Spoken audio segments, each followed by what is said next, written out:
We'd like to prompt a response in the next 24 to 48 hours. Governor Eddie Calvel's top military advisor, Mark Calvel, is referring to a letter sent over the weekend to Department of Defense Secretary Chuck Hagel after announcing the United States plans to expand the U.S. missile defense system in response to the potential threat posed by North Korea and Iran.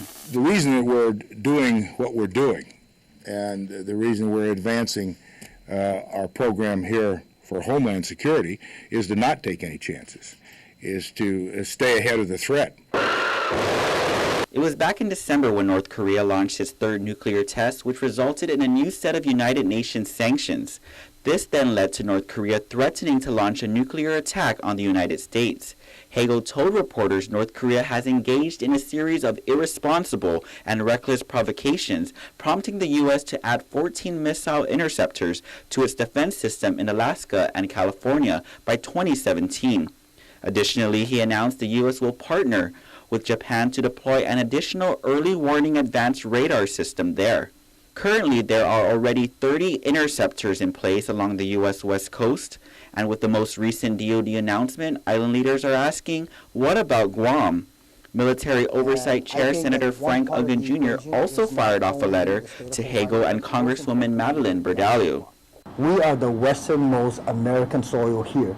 And not only do we have two major base facilities, we have the Navy, and then we also have the Air Force, but soon, hopefully, if things materialize over the course of the next 5 to 6 years, we will have a military facility here, a Marines facility. So that calls to requesting and urging the Department of Defense to please consider providing some additional defensive measures, whether it's an anti-ballistic missile capability here, in addition to what already exists.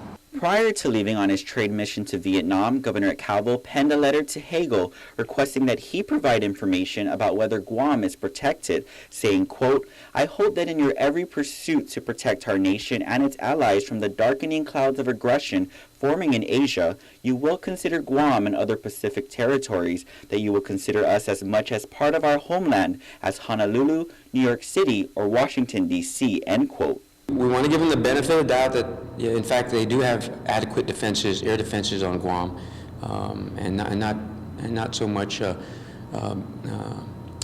be overly concerned about this latest announcement to put these missile defense systems in Alaska and Hawaii. There may be, again, adequate defenses with real-world DoD assets in and around the Pacific. Adequate defenses for Guam, but we'd like to know if that in fact is true. Senator Uggan, meanwhile, says that DoD would not invest all of its resources here in terms of two major military facilities without having some defense capabilities. Reporting for Guam's News Network, I'm Ken Quintanilla.